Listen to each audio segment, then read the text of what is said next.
let's talk first about the most Western Kentucky thing we've got. This is our burgu. Burgu. Right? All right. So this burgu, so Homer's barbecue, right? So Homer Ward was my great grandfather.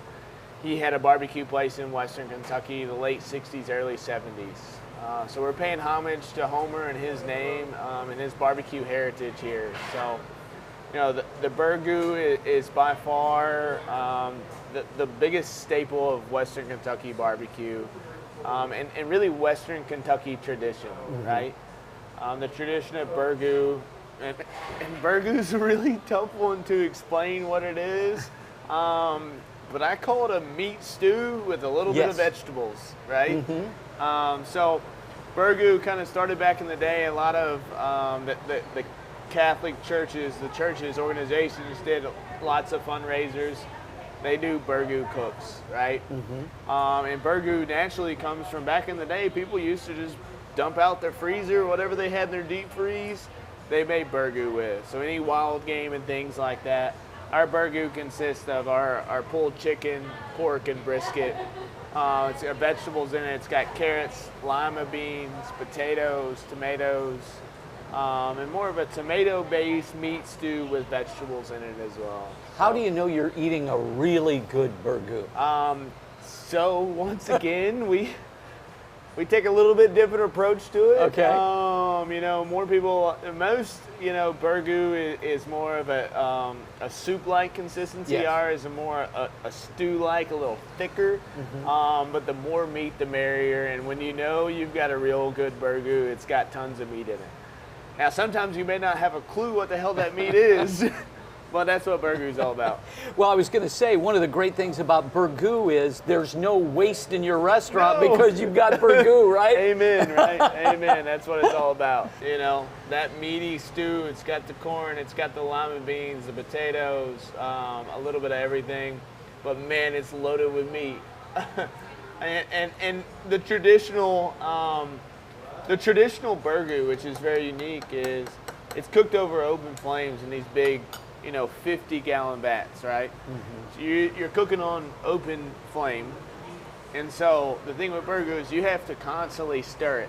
So it turns into almost this like thin like soup where all of your vegetables, your meat are just nothing, right?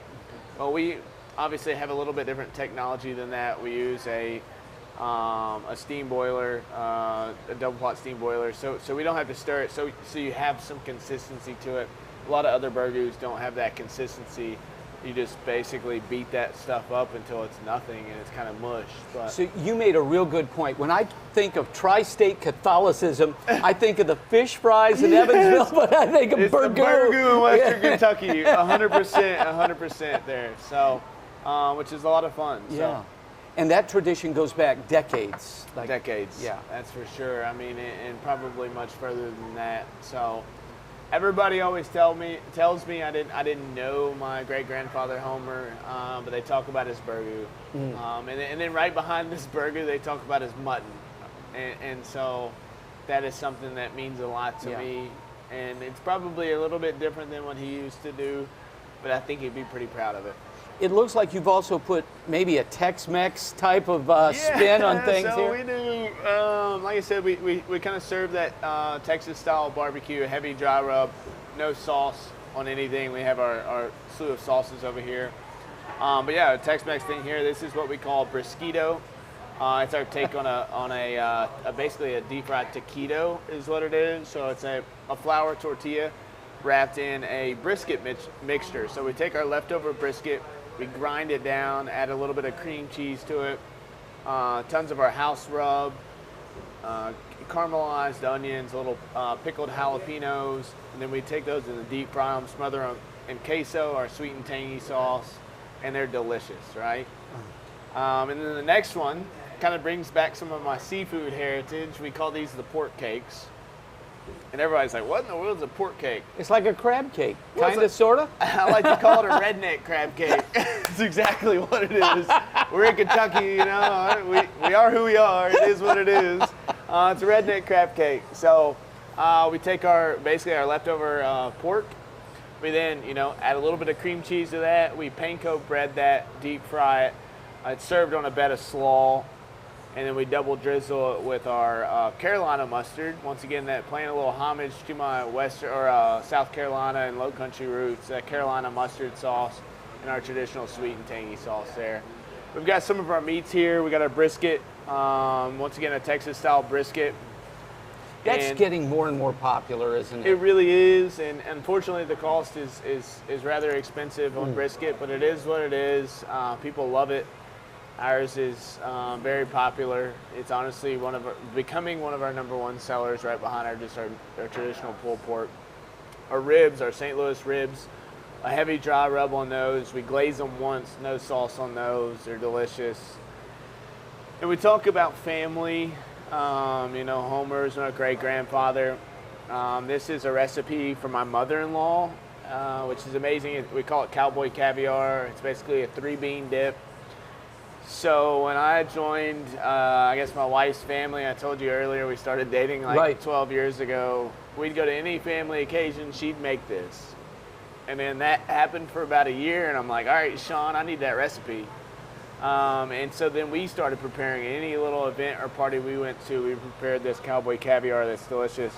And we opened up the place. I wanted some funky sides, as you can see here, a little bit different, 100% non-traditional Western Kentucky sides. So the cowboy caviar was a natural fit. It served really well with our chips, our house-made chips. We got the potato salad here. It's our loaded potato salad. That's our sweet and tangy slaw. We do a little bit different take on our mac and cheese. We use the cavatappi, heavily seasoned, and obviously we hit it with the dry rub. Our baked beans are delicious. Tons of caramelized onions, tons of pork in those. Once again, a little bit of a kickback to the Tex Mex style. We also do a street corn salad. That's delicious as well. So got tons of the cotija, the tahini on top. So this is our take on wings. We just rolled them out on the menu probably a year and a half ago. So the prices finally dropped down. What makes them different? They're much different than normal. So I grew up on a wing. We smoked these wings.